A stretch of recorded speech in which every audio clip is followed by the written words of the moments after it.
Hello everybody, welcome back to the Soundhole Podcast, episode 12. My name is Ross, as always, and I'm joined today by the lovely, extremely talented Plent. Hello. Of ScatterChild fame. Hello, and we're currently actually not at my house, we've travelled. We're currently in Jay's dad's house. Yeah, we're in the Jay's dad's studio. The Atacadia studio, as it's affectionately referred to. This is very like, it's like that sort of Zane Lowe thing, where like they go, yeah man, like tell me about your process, we'll come to your place and like where the magic happens. And yeah. This is it. I can feel the magic. Yeah, this is where I learned how to do everything I do recording wise, really, so it's a special place. Yeah, good stuff. So, we have actually talked about you on the podcast before. Oh, have we? Oh, shit. Yeah, I hope that's okay.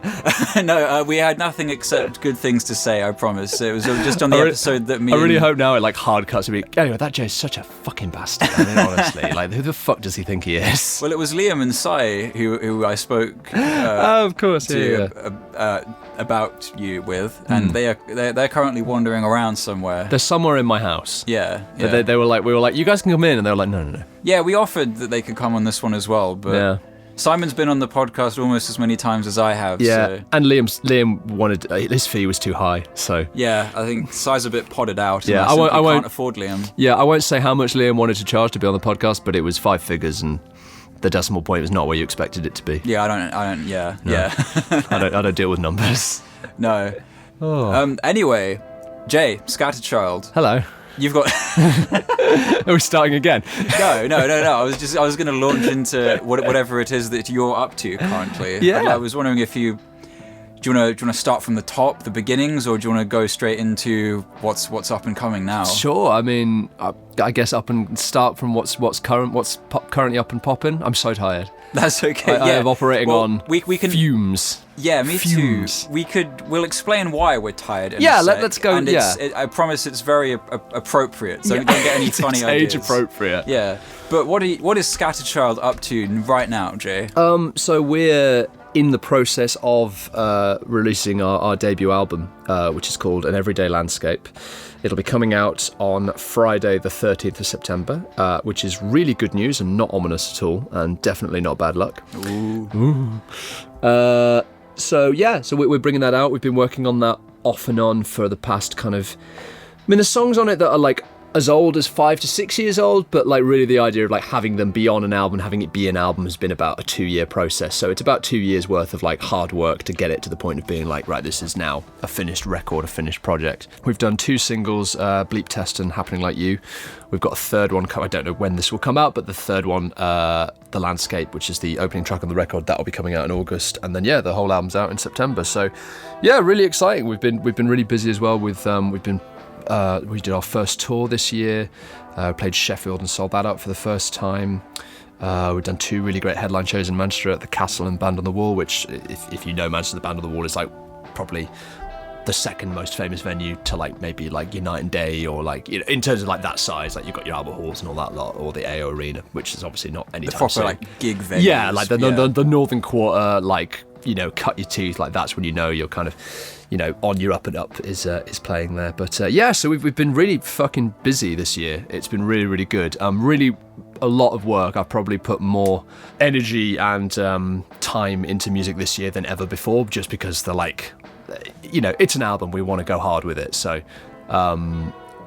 so that's the big thing that's coming. That's really exciting. Yeah, I was going to say, it shows, like the amount of work you're putting in really shows. I mean, you've obviously told me everything that's up, but also just seeing on social media, like constantly like new things you've been posting. Like music videos have been a huge thing this year for you, right? I'm really pleased with how the video stuff's turned out this year, because it's become almost a bit of a signature thing for us now to have kind of slightly wacky music videos, but interestingly, because those of you who don't know, Ross and me used to work together on an earlier version of ScatterChild called Too Cool Kid, and we did the Candidate EP, which was which you produced and did a fucking amazing job on. The videos for that were all interlinking. It was an interlinking 4-part music video for the 4 distinct songs on that record, telling the story of a politician's decline from leaving a press conference in disgrace to basically going out into the woods and dying in mysterious circumstances. So that the kind of that sort of theatricality and over the topness with the videos has been part of ScatterChild's DNA for a while. But now we're at the point whereas with that we kind of didn't know what we were doing and we were kind of learning as we went. Now like we've got people involved who are fantastic videographers. I just want to shout a few of them out. Like David Barden has done some amazing work with us on No Sense to End and the cover of Earthquake that I did with my good friend Zakia. He's got an amazing eye, really, really lovely guy. And Mike for Days did the Run Too Far video, which involved me running through a field being chased by a drone, which was really, really good fun. And Brad Ingham of Rec Productions, who has done stuff for us before. He's just done Parallel Lines. He's also shot a video for Tough Love that will be coming out later this year. But he shot the video for Bleep Test, which involved me and 3 other mates running a high school bleep test. I love that video so much. It's turned out one of my favourite videos that we've ever done. But I was telling you this earlier, there's a running thing in ScatterChild where I seem to always get injured on music video shoots. It's just a running, pun not intended, it's a running thing. And bleep test, because what happened was there were 4 of us in the PE kits, in the uniforms, doing this video, and there's one guy, Luke, who's like a proper, like he does marathons, he's like a really, really good competent runner, and I used to do a lot of running when I was younger, but I haven't, done that sort of thing for years. But what happened was that classic male thing of everyone just started getting really competitive. And it just kind of like back to school. Yeah, it just started, it went from being like, yeah, we'll just run a bleep test, and then we really ran for, I think, best part of 6 hours continuously. Wow. Like properly. Okay. I think we got into the sports hall that we'd hired. I think we got in at about 10 a.m. and we were running until probably about 5. Like obviously with like pack down and setup as well, which obviously is like lots of lifting of heavy gear and that sort of thing. But it just got competitive, like with people trying to kind of keep pace with each other when it's just like, guys, we don't need to go this quick. But once we're not actually at school. No, it's not necessary. So the next day when I remember I was cycling to work the next day and I was just like, oh, my legs don't feel right. This doesn't feel like they're supposed to feel. And I got into work and they're like, Jay, what have you done? I was just sat in my chair just groaning. Like, so you can't just explain to them that you did a secondary school bleep test as a grown man. The thing is, like, they know at this point how much of this ridiculous stuff I do outside of work, so that they kind of expect this sort of thing from me. But I honestly, man, like, those of you that do cardio regularly know that if you don't do cardio regularly, your body will punish you for it. Yeah. And I had like a solid 2 days of just agony after shooting that video. Like agony, man. Like I properly like couldn't move my legs. It was awful. But the results, spoke for themselves. Yeah. I love the like image of you, like just the mental picture of you guys just being like, look, it's just a music video. It's not serious. Let's not make it competitive. Let's just have a fun time. And as soon as one of you is like doing laps, which one of you is the best runner? Oh, Luke, definitely, because Luke like does. He'd done the Manchester Marathon earlier that week, It was probably, like, tier-wise, it was probably the 4 guys that were doing the running was me, Luke, Dan, and Marcus. Yeah. Like, S-tier, Luke. A-tier, probably Dan, because he does quite a lot of running. Then, I want to say I edged out Marcus slightly, but I've kind of got, like, the height advantage and having, like, done triathlons and stuff when I was younger. But, yeah, Luke was just, like, so ahead of us league-wise in terms of the running that we all just started trying to keep up, and it was just like, oh no, this has gone terribly wrong. But it turned out really well, and I love that video. I love that video a lot, and it's what's funny about that song as well is that it totally started as like there was no song at all. I came up with the idea for a song called Bleep Test set to a beep, like the beep in a bleep test, because I thought that was a fun concept for a song. And I think I drunkenly explained this to my friend Max at the pub, being like, yo, dude, what if there was a song called Bleep Test and it just had a beep going throughout it, and like it was all like around that beep? And he was like, yeah, that's a great idea, man. Yeah, good stuff. Yeah. I'm going home now. It's all right, mate. Yeah, of course. And so like later that week, I still had this idea, and so I had this beep sample that I was using for, I think it was for like a live version of Arrogant Peace Protest I was doing, like a solo version of it that started with like a kind of, with a beep tempo, metronome type thing. Arrogant Peace Protest is one of the songs from the Candidate EP, by the way. Yeah. And then, I had that bleep, so I already had the tempo. And then I just played like a couple of interesting sounding chords and just built the whole song around that, basically. It was a very like off the cuff, fast, process, more so than any other ScatterChild song I've done, which is normally like a way longer. I've got better and faster at doing stuff this year, really. That's the big thing. But yeah, so Bleep Test came together really quickly, and then the video concept and the song, based on what the song's about and all that, it was obvious really, but it worked very well. No, it's good, like having like such strong concepts like that and really sticking to them, like with the video, because it's the same kind of philosophy that you had for the Candidate EP, just having this like one kind of central idea and everything fed into that one idea, and it kind of the 4 music videos for the 4 songs that we did. It really was like a audio-visual experience. Yeah, totally. And people like, I think, you know, I hate being like, oh, you have to think about social media and how people engage with things. But, you know, we live in such a culture of attention deficit that you have to have something that's eye-catching and will be like, that's, you know, it's an unusual, you know, that's not just a band playing in a room. That's something a bit more unusual and a bit more memorable. Yeah. And I think similar to the Candidate, the Bleep Test video was just like, yeah, here's a very like direct, understandable concept. Like you remember a bleep test? Y'all remember how much y'all hated the bleep test in high school? Y'all remember the trauma when your teacher would say, "Oh, boys, doing bleep test today. Yep, off we go." Tapping into that trauma. Yeah. That's that's very poignant, actually. Yeah. And you also made, I guess it's part of the making it a beyond audio experience. You also made a bunch of T-shirts, kind of feeding into the Bleep Test thing. Yeah, we made basically a Bleep Test PE kit for the video, and then which basically just had like the ScatterChild logo and track and field team on it. And then during the shooting the video, like the guys in the video were like, "These are actually really cool. Like you should make these as merch." And I was like, "Yeah, that's a good shout. Let's do that." Yeah, I've got one. It's really nice. Yeah, it's. I've gotten compliments and people have asked questions. So there you go. That's an effective piece. I mean, of the question is usually why is a grown adult wearing a PE kit? Yeah. But you do hang around a lot of schools, so that's, you know. Well, you are always by that orphanage, so.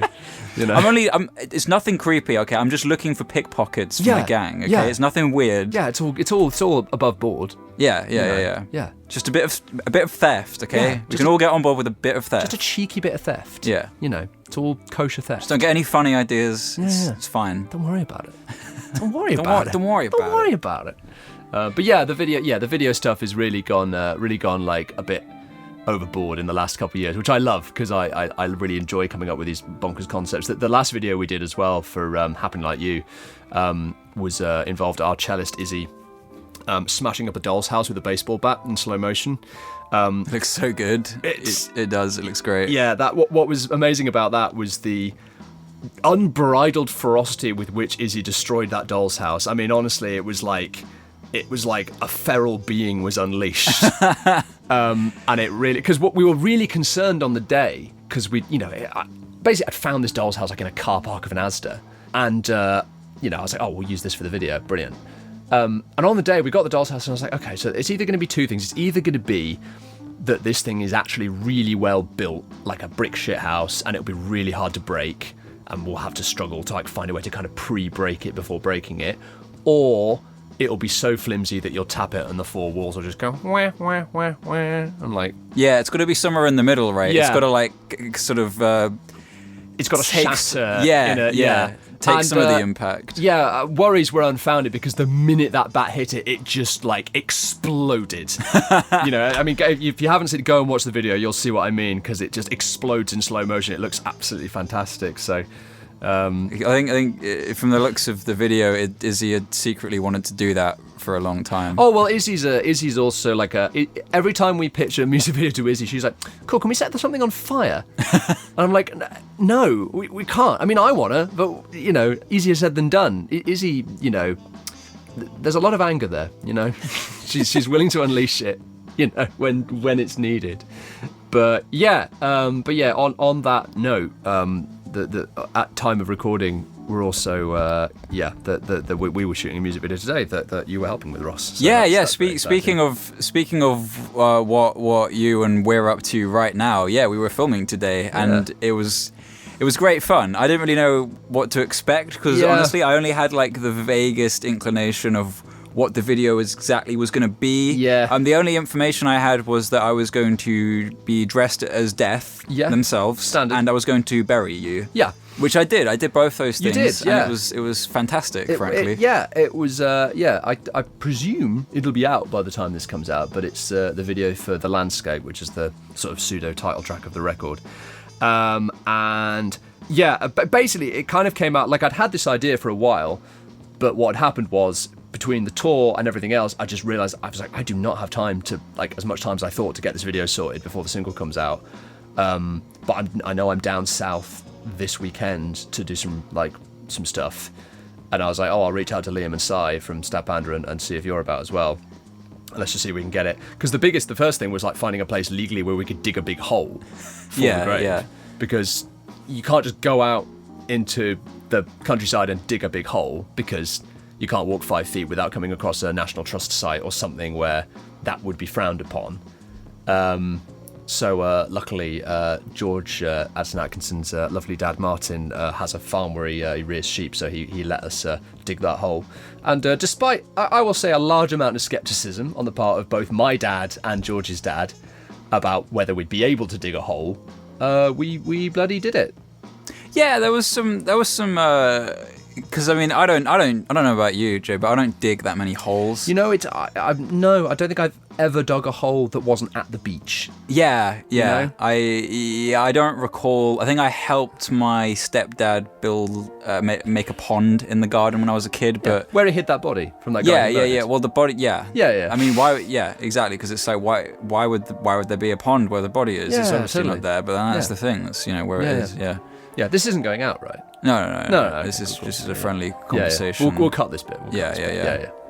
I'm not recording it on my phone that is equipped with surprisingly good microphone. Luckily, your conversations can be recorded by our sponsor today, NordVPN. Yeah, the Soundhole podcast is sponsored by NordVPN. And did you know that when you go on the internet, everyone's looking at what you're up to? No way. Yeah, they don't. If you get this, they won't look, because get NordVPN. Wait, give them money. Is the podcast actually sponsored by NordVPN? It's sponsored by NordVPN. We were also sponsored by Dollar Shave Club. Shave your disgusting body. Get that hair out of there. That's what they say. What else? We're also sponsored by Crunchyroll. Watch anime whilst you shave your balls. I don't really like anime. That's it. That's the ad. Sponsored by Crunchyroll. I don't really like anime. I used to watch Beyblade when I was a kid. I hope that's on Crunchyroll. Go check that out. Buy Crunchyroll. I don't fucking care. I don't Crunchyroll. I don't like anime. Wait, what else is there? What's the big ones? There's sort of other peripheral, because there's also like Manscaped. Oh, Manscaped. But I feel like Dollar Shave Club and that is the same. We've got to get all the different genres of. Well, the Manscaped is like an electronic device, and Dollar Shave Club is like a bag of things that you shave yourself. It's just with, a bag of rocks. Things. Yeah, you can.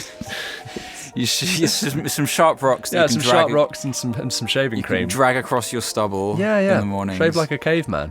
What else is there? What other fucking products is on all that BetterHelp is always on as well, isn't it? Yes, Are you sad? Guess what? There's a person you can call. Who will you can give them money. And they will they'll listen to you. They definitely don't engage in slightly dodgy manipulative business practices masquerading as proper therapists because of the fact that the NHS is on its knees and you can't get decent physical therapy or CBT without going private. 100%. They're definitely not taking advantage of that and maybe not equipping you with the tools that you need. No, because anyway, have this coupon for 20% off. Yeah, you can. Code is the happy hole. Yeah, the happy hole. The happy hole. Hell yeah, is the promo code for BetterHelp. And if being on your fucking phone all the time, all day, every day makes you miserable, then you can. What if your therapist was there too? Yeah, exactly. What if they lived inside of your phone? That's like kind of the dream, honestly. Yeah.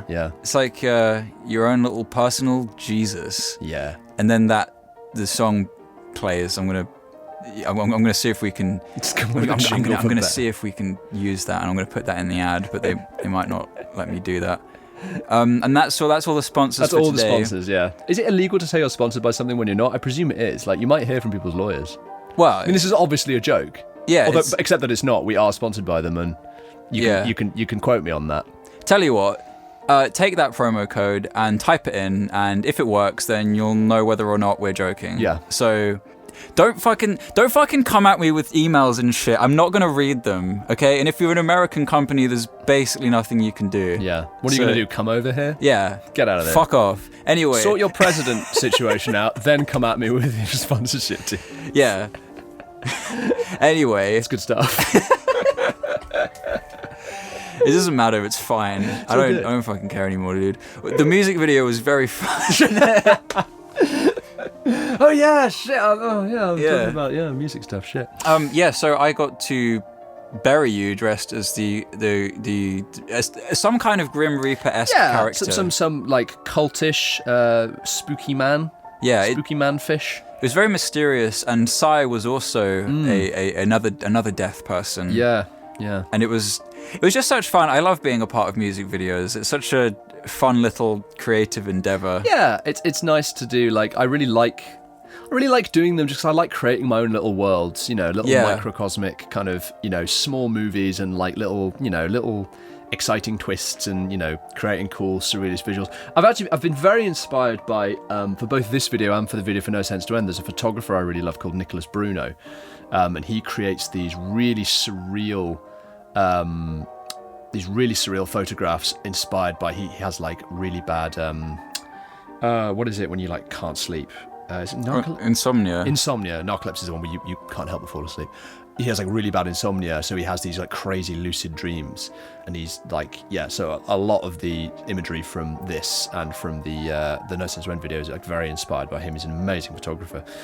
But we dug a big hole. I got buried alive. out now or soon, depending on when this comes out. There's lots of very ominous scenes of us sort of standing spookily in the distance. Yeah, and it's a good. Hopefully when it's all put together, it'll be a really nice like representation for that song as well, because that song is the opening track on the album, and it really sets a very like grand tone for the record. It's got these amazing strings that Izzy's recorded, this really cool sort of thumping syncopated drum beat. We've been playing it live recently for the first time, and it's been like a real like set game changer, because we'll play it with like Izzy will like live loop it on her loop pedal like with cello, and then it'll kick in with the piano and stuff. This is all like completely meaningless if this comes out and people can't listen to the song. If it's out, go listen to the landscape and you'll see what I mean. Well, this can come out whenever you want. Oh, so we can hold on to it for a minute. Can we live stream it now? Well, no. Apart from that, it can come out. Damn. It can come out at the time that makes the most sense for it to come out. I will leave it in your hands, and leave in all these reference to when is time. Yes, yeah. I want it to feel like chaos. Well, I had a schedule that I stuck to for a couple of months almost, of once every 2 weeks, and then I went away to Germany on holiday, and I just got back, so that's kind of fallen apart a bit. But nice. Oh, how was Germany, by the way? It was lovely. Yeah, Germany's so awesome. You went away with the Sun Machine gang, didn't you? Yes, yeah. We went over just for a fun little holiday together, and it was so nice, man. I loved it over there. I'd never been to Germany before. Yeah, it's good. Germany's gorgeous. I went once, like just before COVID. I'd like to go again, because I went and it was like rainy the whole time. Fair. I'd like to go again. Yeah. It rained a bit whilst we were there, but the sun came out and it was lovely, and nice. It was in the south of Germany, near the forest. Oh, okay. Kind of in the forests, actually. Yeah. And oh, nice. Yeah, it was really cool. But then we also went to Mainz. Sorry, I forget the right way to pronounce that. Which is a lovely little city. Ah. It's about the same size as Cambridge, I think. Oh yeah, nice. Yeah. That's cool. So it's really, really, really cool. Yeah. Anyway, tangenting again there. Yeah. Yeah. Check out the music video. Yes, that do. May or may not be out. It's going to be out unless all of the footage gets corrupted and it's all been a waste of time. Fingers crossed that's not the case. I have dirt in my pants for no reason. Yeah, we did. To be clear, we did. It wasn't like a 6 foot deep hole, but we did properly. We properly covered you with the ground. Yeah, and I have to say, if anyone is thinking about being buried alive anytime in the future, not as fun as it sounds, actually. Like, I sort of knew going in, like, oh, this is going to be, uncomfortable. But I thought of that insofar as, like, it's going to be uncomfortable because I'm going to have dirt on me. But actually, genuinely, when I was being, like, quite covered, I was like, this is quite upsetting. Like, and I'm an okay actor when it comes to, like, that sort of stuff. But I was finding myself having to be like, I'm okay. I'm okay. This is safe. It's fine. It genuinely felt kind of horrible. Was it just the weight on you? Because the ground's actually quite heavy. Yeah, I think it was just the, like... Just not a pleasant sensation, and a quite a sort of, like, you obviously know, I'm like, okay, nothing's going to happen. Like, these are people I trust. Like, this is all fine. It's all pretend. But it feels quite, to me anyway, it just felt quite like, this feels quite like I feel quite in danger. I don't know if it's just my fight or flight kicking in, you know. So yeah, bear that in mind. Maybe that's one of our like primal fears, because like it's like drowning or falling. Yeah. And then also just being buried. Yeah. It's in there somewhere. Yeah. I mean, you know, realistically, I could have got up on there at any time. You know, it was fine. But yeah, it was genuinely like it. I had to keep sort of going in my head like, this is fine, this is safe, this is fine, this is safe. You know, it was very weird. It sort of I didn't expect, you know, that at all. But you know, suffer for your art. And as I've mentioned, I always seem to get injured in some way on ScatterChild video shoots. So this time it was more of a mental injury, right? Yeah, this time it was more of a stress-based thing. But yeah, I'm excited for how it turns out. It's gonna look really good, I think. And it's going to be a good sort of final thing to come out before the album drops, which is very, very exciting indeed. Hell yeah. So yeah. Do you want to talk a bit about? I mean, I don't know how far back you want to go, but I suppose sort of early beginnings. Sure. Yeah, I suppose it depends how far back we want to go. I kind of consider ScatterChild in its current iteration to have started kind of post the Candidate EP. Like the Candidate EP being like the first thing we put out really like properly on streaming, all of that. Like obviously before that point it was a lot of like, you know, doing a lot of gigs and doing like a couple of singles and stuff, but the Candidate EP was the first thing we put out as a proper record, proper statement piece, and everything's kind of grown since then. And I think in the last couple of years in particular, especially post-COVID, where there was a period during COVID where I, you know, like a lot of us didn't know if I'd ever get to do music again, didn't know if I'd get to, you know, leave my flat again. You know, we all had that, you know, scary period of not knowing what the hell was going on and feeling like the world was going to end. Since then, like I sort of have made it my mission to just do as much music as possible all the time, you know, in my own way and on my own terms as often as I can. And, you know, that in the last couple of years in particular, having got involved with Bread Records, who are the label in Manchester that I'm signed to, run by Michael Webster, who's also my flatmate, which is a lovely arrangement. Nice. And, you know, that's been hugely great having the support of that community and that team of people, you know, because like, I mean, I can list off so many people in that community that have helped me like get better gigs or, you know, develop better stuff. I mean, you know, Michael's been hugely helpful in terms of structuring how like releases and stuff work, like keeping me on track. Wanda, who's has a project called Anyone's Ghost, who you'd really like, actually. I think they're like really kind of sort of goth folk cool vibes, or like songs about like death and burning down houses and stuff. They're really, really good. Michael does all the production for them. We love that. You know, Wanda has been helping me finish off the physical cover art. Mike for Days has done all the photography and the artwork for it. You know, I've you know, being part of like other projects like Bonfire Tide as well has like led me to meet more people and have a better understanding of like how to sort of market and package the stuff. And, you know, the music videos going up in quality is part of that as well. And, you know, we've just the last couple of years have felt like we've kind of really locked into the identity of what the band is, of that, even starting to refer to it as sad yelling, which was quite a recent sort of branding term, but that is sort of what I refer to it as whenever anyone asks me like, what sort of music do you do? And I was like, oh well, sad yelling is kind of the summary term really. Incidentally, we have sad yelling t-shirts for sale on our merchandise page, so if you want to show your love for yelling sadly at the abyss of life, then we've got you covered. Yeah, go check them out. Simon bought that one and I bought the Bleep Test one. Yeah. But yeah, so I mean, really, like the way ScatterChild has evolved in the last couple of years is it's got a grander sense of there's more of a defined like sound and image and the kind of songs that we do. I think the songwriting, like I'm collaborating with a lot more people now as well, and that the songwriting has got a lot stronger for that. I mean, can't stress enough how fantastic of an addition Izzy Williamson's been to the band. She's like, her just ear and her performance and, you know, just her string parts have just transformed so many of those songs, you know, live and recorded. So yeah, it's going well. You know, we're really busy in a way that I'm finding it increasingly hard to balance everything, but it's in a really nice place to be like in demand in the way that we sort of are. Yeah. Again, like we've had like a string of gigs in, like, you know, we're primarily based in Manchester, but we've had a string of gigs in Sheffield. We've got some tentatively booked for Liverpool as well. So we're sort of starting to branch out into different cities as well. You know, one of the dates on the tour was Cambridge at the Blue Moon, which was a really lovely date with Tape Runs Out, who are buddies of ours. And yeah, that's kind of a very rambly potted history up until this point. No, that was a great like kind of description of like where ScatterChild sort of started and I mean, you've put so much work into it, so it's really great to see you at a point where, like you said, it's in demand, people know what it is. Thanks, man. Yeah. Like, genuinely, and like just the quality of content that you're putting out is really high. I think I know it's all boring and we don't like talking about social media and promotion, but you are also genuinely very good at it. Yeah, and, I mean, throw tips and tricks my way, because I hate going on. I also still hate it as well. The only thing that I've really changed is just thinking more about like, what's the story of a post? What is it saying beyond just, hey, we've got a gig, you know? I mean, for example, something that a friend of mine, Craig Gibson, who's in Bonfire Tide, like a good piece of advice he gave me was like, you know, he was going through my social media and saying like, okay, so here's an example of a post you've done. It's you at a gig. He's like, okay, there's nothing wrong with this post, but it's just a picture of you playing, saying like, great gig last night. And he's like, think about someone seeing that. Like, what are they actually seeing? They're seeing just a band on stage.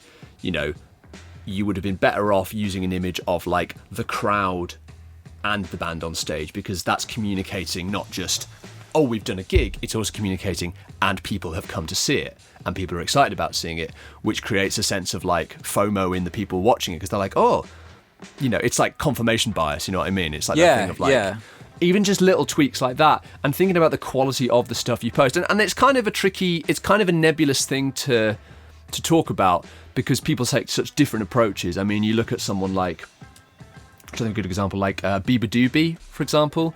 Like her post, much slicker and more like high professional quality now, because she's signed and she's on like album 3. But her initial post, when she's just literally posting kind of selfies from her bedroom, you know, it doesn't like, you wouldn't immediately think of that as having that sheen of quality. But all of those photos, like, they all feel like they live in the same world. It's very conscious of what the brand is and how, like, that information that's being communicated is not just like, oh, you know, singer-songwriter. It's also like person with a very distinct style, you know, a person from a minority background making rock music. That's interesting. You know, there's always like unique things and locking down on what like you do that no one else does. There's a really good book actually that I read recently by Andrew Huang, the YouTuber and producer. Of course, Make Your Own Rules, which I've just recently finished, and that's really, really good, especially because what he does very well in it is he's talking about all of this stuff about like how to, you know, build your brand and how to sort of be seen and be authentic without feeling like social media is a chore. But he does it in a really good, I don't mean in a generalized way, but he writes it in such a way that, like, consciously writes it in such a way that, like, you know, because obviously, for example, like TikTok is really big now, but it might not be in 3 years. So it would be pointless writing a book saying you should be doing this for this TikTok algorithm, because that stuff changes constantly. I mean, like, it's like Vine. Well, right? exactly. If you mentioned Vine, people wouldn't even know what you meant. You know, now. Twitter's called X now. Like, this stuff is changing constantly, so it's very hard. It's very hard work keeping up to date with the media landscape. Yeah. But what you can do is zone in on, you know, the things that you do that are unique, and just try to deliver the content at a similar quality level across the board.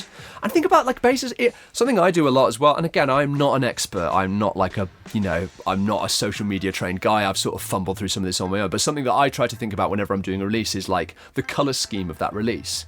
You know, which is why when we did Candidate, for example, everything was blue and white, because that's the cover art. You know, it ties into the videos. He's always wearing a blue shirt. I try to think a lot about like what color schemes we're using for posts. For example. The same, having like consistent iconography for each thing that you do. And if you look at like successful bands, like that's often what they're doing as well. Like they'll have like, you know, similar color palettes across a lot of their photos, and if they're shifting to a new release, they will change the palette in line with that to like catch people's eye and, you know, do different things. So there's all sorts of little tweaks like that you can do to just make that stuff stronger. But again, I cannot stress enough, I am not an expert, and I'm, you know, fumbling my way through it. I just know what I like. I know what feels ScatterChildy at this point, which is a very difficult thing to translate to other people's, because other people's stuff will feel, Sun Machine stuff will feel Sun Machine-y once you've got an idea of what that is. I know other artists do have a similar thing. Like, I mean, I've been trying to apply color scheme is so important. I've been trying to apply that to the philosophy of Sun Machine and it's only a couple of things we've done so far, and one of which isn't even out yet. But I'm trying to apply that mindset of consistency. Identity is probably the best word for it. Yeah. Like you don't even really need to know what a specific post or a specific piece of iconography is, but like if if you know the artist, you should be able to like look at everything that they've done and know roughly when it happened in their career. I mean, it's also because it's not really that different in terms of how people think about music and music production. Like, I think that personally I'm at a point now where, notwithstanding the fact that it's my voice on stuff, and when I, give contributions to other artists' music or write my own stuff, I think you can tell quite quickly that it's a song that I've written, and you can tell that it's a part that I've written because of the way I write parts. My guitar parts, for example, not to be like, oh, I'm so distinctive, but I do write guitar parts in a very particular way, and I have had people say to me, oh, you can tell it's you playing on this particular song, I can recognize your style on it. And it's that, it's like with, any really good musician, you can tell that that's who they are, or even terrible musicians, you can tell like it's them on it. And the same sort of stuff can be applied in a visual sense and in a branding sense as well. You just have to approach it in a way that feels exciting and authentic to you.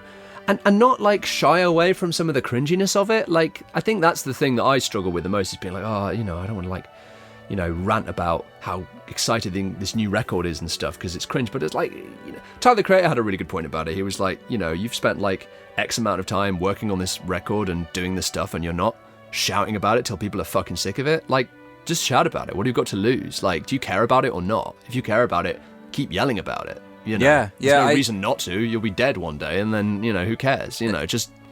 It's funny. Me and Jake had a good discussion about this recently, because I think we were saying like essentially once you've, because on the flip side of what you're saying, Jay, as an artist, when you're starting out and you don't know about this stuff, it's all quite exhausting. Oh yeah. So you've written the songs, you go into the studio.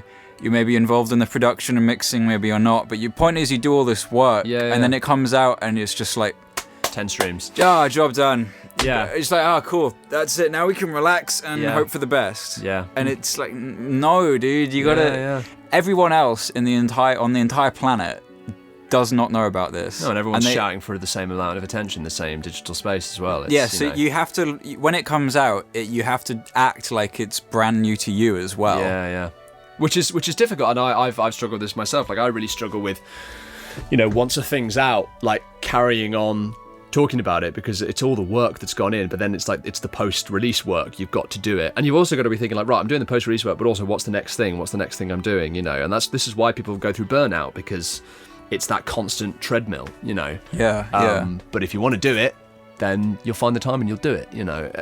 That's I work a full-time job. I'm in 2 bands. I had a particular month this month that got really overwhelming because I was doing recording for 2 different bands, and I was writing a film score, and I was working full-time, and I had a bunch of personal stuff going on as well, and it was just like it was a lot.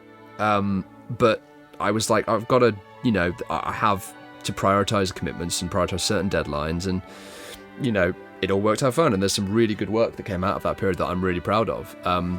But it's not easy. It's a lot of it is willpower and compartmentalizing like some of the smaller aspects of tasks, and knowing you don't have to do all of it at once. Like, you can spread it out, and having that schedule and doing it in little chunks to not make it feel like, right, well, now I've got to do, I've got to do a press kit, and I've got to do this, and I've got to do a video. Like, you can parcel it up into smaller chunks and spread it out over time, and scheduling is the big thing that I've learned a lot in the last couple of years through doing more music more actively.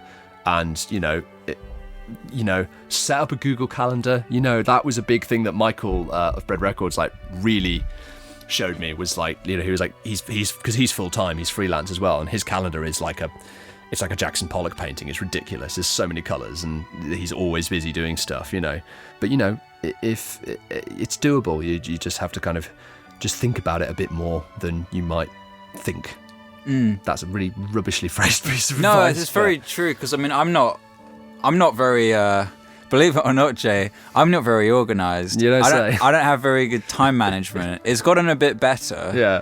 But it's still something I know I got to work on, and it's also more just about just consistently applying myself to things and having the willpower to like do extra stuff. Sure. I mean, it's like when I said like I don't want to go on Instagram and post about stuff. It's like, why not? Yeah. Because when you really break it down, it's like, well, do I care about this stuff or not? And I know I care about it, but it's like, am I going to let why am I letting my dissatisfaction with being online all the time get in the way of trying to get other people to care about it? And at the same time, like, I do think it is also important to point out that, like, it's okay to stop and it's okay to take a step back if that's what's right for you.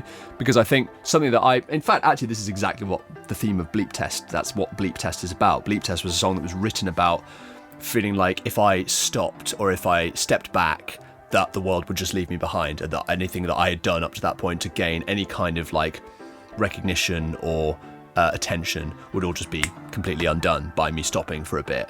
And actually, you know, it's sort of not true. Like, people who really care about the stuff will still come back. You're better off taking a step back for yourself if you need to do that in order to come back stronger, rather than just keep pumping out subpar stuff. Like, you're not doing yourself or your brand or anyone else a favour by putting out subpar material because you're too tired to make it better than it is. Yeah. You know. So, but it is a delicate balancing act. You know, I do think after this album comes out and after, like, you know, I've done all the kind of promo stuff for that, like, I do want to take a step back for a couple of months. You know, just regroup and, you know, think about stuff for the next album, think about what I'm doing next, you know, work on some other projects as well. I've got some, you know, really cool collaborations that I've had to go on the back burner on a short-term basis because of finishing this album and getting that all rolled out. But, like, it time management also includes putting time aside for yourself.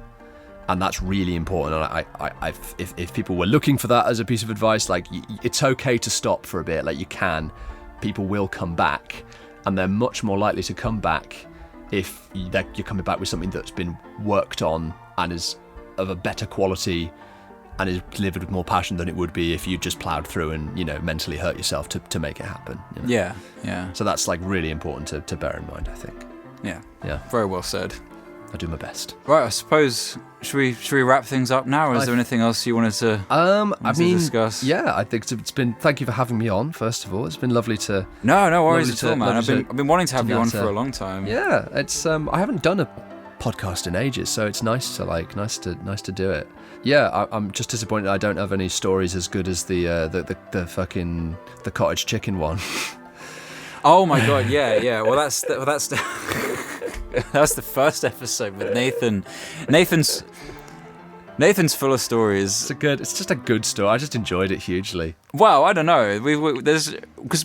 Actually, let's not wrap things up just yet. Oh yeah, let's spend just 10 minutes because we've been friends. Me and Jay here. We've been friends for a long time. Yeah. Is it going on 10 years now? I think it must be. I think it might be because I think we met when we were about 18, and I'm 28 this year. So it would have probably been around that time. Would have been around then because I mean I played bass in the previous sort of edition of proto ScatterChild. I suppose. Yeah, which was Too Cool Kid. Yeah, good times. When Jay lived in Cambridge, we played together more so. We did quite a lot of gigs together, including the one and only function gig that I've ever done. Oh yeah, that was great fun. That was really I actually made like decent money playing live music. That's the only time I've made like good money from a gig in my life, and they fed us. Yeah, they gave us a really nice burger, good chips. We counted down New Year's Eve with, I think, didn't we do like the countdown theme straight into song 2, I seem to recall? That was it, yes, yeah.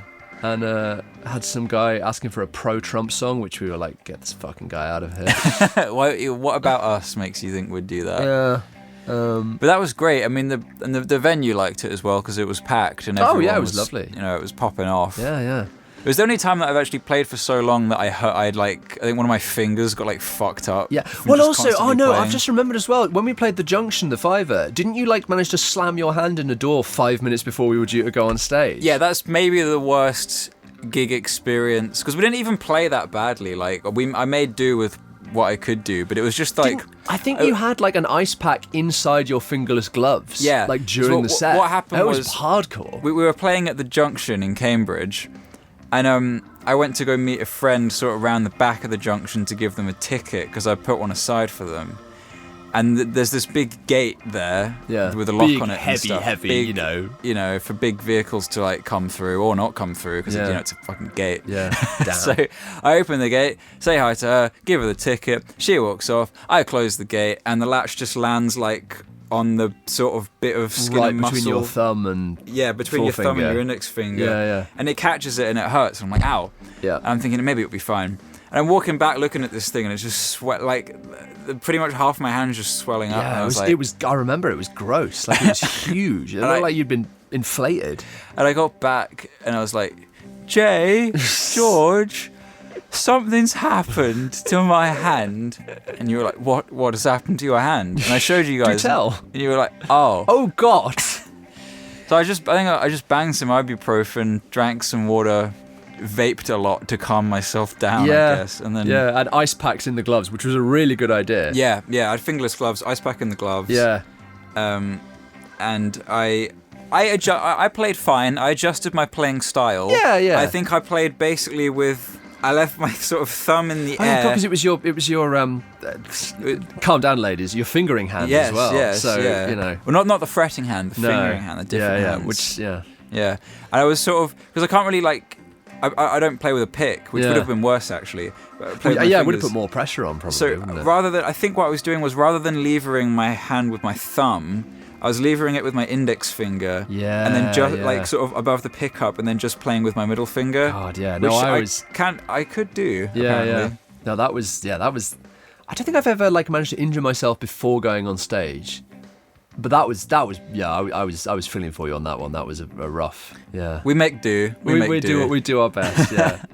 I'm trying to remember. Like, there was another time. I can't think of a time I've ever injured myself on stage. Although I did. There's a thing we do at gigs at the moment, which is there's a song we've got called "Staring Me Down" that we have like a kind of the second verse. We do like a sort of percussive break. So it'll be like, you know, the drummer will like sort of tapping away on the hi hats, and then I'll get out like a little tiny tambourine and do a bit of that.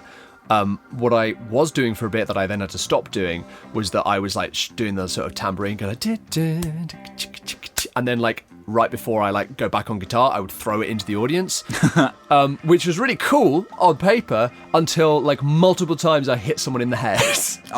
Because I just fucking yeeted it into the audience like rock and roll, baby, and you know it's the adrenaline, man. Yeah. It wasn't. Yeah. So now I toss it behind me. Although Michael, who's playing with us at the moment on the last couple of gigs, was complaining the last gig we did because I sweat a lot when I play. Like I sweat like a pig. It doesn't even need to be like a hot gig. I don't know what it is. The adrenaline just goes woof. And he said multiple times I like flicked my hair back and like soaked him because he stood behind me. So he's playing bass, and then there's just this hot shower of sweat just goes on his face, and I was like, I'm so sorry, dude. I'm not going to stop. But it's part of the energy. You got to be used to being close to other people in a sweaty environment if you're doing gigs. You've got to be bodily willing to be in ScatterChild. That's what it is. Have you ever been like crazy ill, but you have a gig that you really want to do, so you don't? Because I mean, it's different for me because I don't sing. Yeah. So, but I mean, I've done gigs where I've been like just sleeping and throwing up, and then like the band's sort of just driving me around, and then I just sort of snap out of it, wake up, do the gig, and then go back to sleeping and throwing up afterwards. I've had a few gigs where my throat has been sore, like not up to. You know, some of the ScatterChild songs are quite hard to sing, like they're quite like the really top of my range. So when I have gigs like that when my throat is sore, I've had to like slightly rejig how I sing stuff. I'm kind of at the point now like that I can, even if I've got a really sore throat, I can kind of get away with a lot of the stuff unless it's like really bad. Like if you bang a couple of vocal zones and, you know, have a lot of water, you'll probably be okay. But Ben, actually, recently, our pianist, Ben Harris, we did the first gig we did in the headline, not the headline, the support gig we did in Sheffield that was a sold-out gig, which was amazing. He had, like, awful food poisoning that had come on that day. Oh, no. And he was back and forth to the bathroom from both ends, from what he told me. Like, off and on, like, because we did the sound check, and then we were like, where the hell's Ben? He's been gone for like 15 minutes. I don't know where the hell he is. And he came back and he's like, I'm so sorry, guys. And he, absolute trooper, like, powered through the gig, did a great job. He did it. Yeah, he was all right. That's amazing, because at that point, it's not even like, can I physically do it? It's also, I don't ever want to puke or anything else myself on stage. That's what I mean. Again, it's a case of like, he's not, he does a little bit of vocals, but he's not singing or anything, so he can just kind of sit in the back and get on with it. But he was saying afterwards, like, he was like, honestly, man, I was like so fucking ill for the next like week after. Like, I had to take time off work and stuff. It was bad, kind of thing. Like, I think he had some dodgy like leftover takeaway or something, and it just, maybe salmonella, The body's amazing. Because when you like when you really have to do something, it'll just be like, all right, well, I'll just put the immune system on pause and just release whatever endorphins and shit I have to like make it through this goddamn half hour. Yeah, I mean, yeah, definitely. I have to do that a lot for myself in terms of just powering through tiredness. Because it's all such great fun. That's why we do this. Well, but when there's anything holding you back, it is also like, oh, have to do it, have to power. Yeah, exactly. Find the power. 9 times out of 10, it's worth it to power through. But I tell you what, I would not be going on stage if I had food poisoning. The last time I had food poisoning was in Spain, and I had nothing but like plain rice and water for like 3 days because I couldn't eat anything. I was just like shaking, boiling in this, this villa, like just absolutely sweating it. So I was like, if I was like that, I could not do a gig. Like, I don't think I could even like, I couldn't do anything. I think I've somehow managed to avoid food poisoning, although I've been like deeply ill before. Yeah. Like, but as much as most people have when they're pulling up in 30 at some point in their lives. But like I found out recently that you can get food poisoning from rice. Oh yeah, rice can go really bad. It turns out there's not just poisoning, there's a specific type of fucking disease that grows in it that like lives in the rice, and it's usually alright, but if you like leave it a little bit too long, it'll fucking potentially kill you. That's wow. And I was like, bro, I've been like just fucking doing whatever with the rice, leaving it lying around. Cooking it in rat poison, Yeah, like, just fucking who cares, it's rice. Yeah, but no. So watch out. Yeah, watch out for rice. Sorry, I cut you off for that PSA there. No, I don't think what I had to say was more interesting than deadly rice, to be honest. I think it was worth it. I can't remember what I was going to say. Probably something about deadly rice, but you beat me to it. If I die of fucking rice, no one better mention that at my funeral. I don't want that to be... I can confidently say that if you die of rice, it will be the first thing I say at your funeral. Just, by the way, do you know what it was that got him? This dude died of rice. I won't even say your name.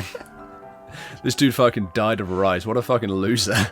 You like bringing like, bags. And then I scatter rice on your coffin as you get lowered into the ground. Once a year, you come back to my little fucking grave marker and you just leave a big bag of rice. Big bag of Uncle Ben's. A big 5 kilo bag of rice. Yeah. It's good stuff. Fuck yeah, dude. Yeah. But yeah. Is that the end? Are we done? I think so. But the moral of the story is if you have a gig, don't eat any rice. Don't be careful. And do your gig even if you're knocking on death's door, because at least when you get into heaven or hell or whatever comes afterwards, you can say that you died doing what you loved. Exactly. Just be careful not to poo yourself on stage, because that'd be really embarrassing. That would be embarrassing. And as someone who wears a jumpsuit on stage, it really has nowhere to go. Yeah. It's just going to stay there. Really seals in the flavour. And on that bombshell. Hell yeah. Thanks for listening, everybody. I've been Ross. Jay's been Jay from ScatterChild. Yeah, thank you so much for having me, man. This has been lovely. It's been lovely to catch up. Yeah, man, I'll have to come on again soon. I mean, I want to come up to Manchester and see you. Because I saw you guys at the Blue Moon and it was amazing and lovely, but it was like a stripped down gig, right? Yeah. So I'd like to come and see one of your full band gigs up in Manchester. I'm hoping we'll be able to do a full fat one at Cambridge soon. Oh, cool. Nice. Hopefully, but yeah, as I say, it's been lovely to be on, and I hope your listeners have enjoyed this very rambling, exhausted conversation. Believe it or not, this has been a way more guided episode than a couple of them that I've done. I will take your word for it. But I mean, Not that I think any of them have been bad, but like, I mean, I get stuttery sometimes, and then sometimes I speak clearly, and I don't really know what it's going to be. Not affected by tiredness apparently, because I'm exhausted right now, and I feel like this one's gone all right. We've got a lot of pent up nervous energy as well. Just through, but yeah, thank you for having me on. Actually, no, it's alcohol. That's what does it. Sorry, yes, you're very welcome, Jay. Just to plug it again, ScatterChild's debut album, An Everyday Landscape, is coming out on Friday the 13th of September. It'll be on all streaming platforms. The final single for it is called The Landscape. That's coming out on August 19th, and there's a music video for that coming as well.